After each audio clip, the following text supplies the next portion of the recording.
საქართველოს შემდგომი ურთიერთობებისა.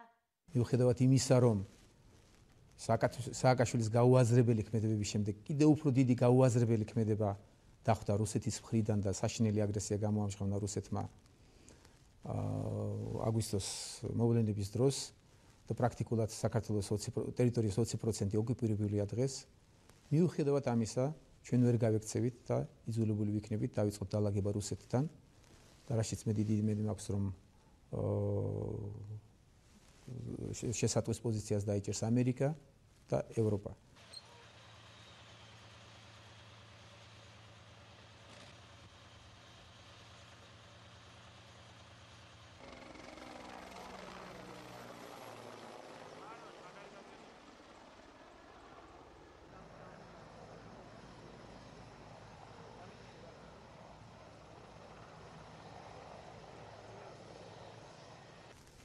საქართველოს უნდა მოახერხოს და იპოვნოს საკუთარი ადგილი გლობალურ პოლიტიკაში. ამისთვის მე უკვე დავიწყე მუშაობა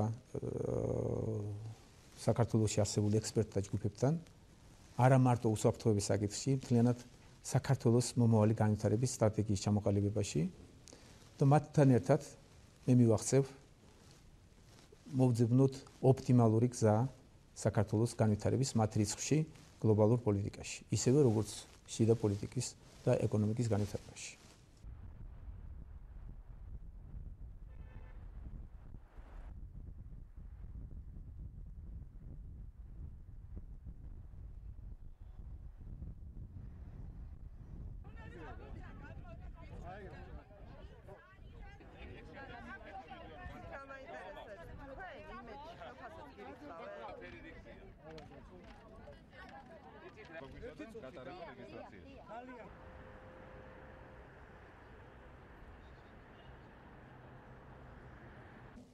საშუალო რგოლი, იქ არიან მოადგილეები, მინისტრების, თქვათ, ან დეპარტამენტების უფროსები, ან უბრალოდ თანამშრომლები, რა თქმა უნდა, ეს ხალხი სამსახურშია დღეს და სხვა არჩევანი არ აქვს და იქ ბევრი სპეციალისტი და ბევრი პროფესიონალია და რა თქმა უნდა, აბსოლუტური უმრავლესობა მე არ ვაპირებ სამინისტროების დარბევას, დაშლას და დანგრევას, თქვათ, იქ მოხდება რეკონსტრუქციები და გარდაქმნები, მაგრამ მე ესე წარმომიდგენია, რომ აბსოლუტური უმრავლესობა თავის ადგილებს შეინარჩუნებს.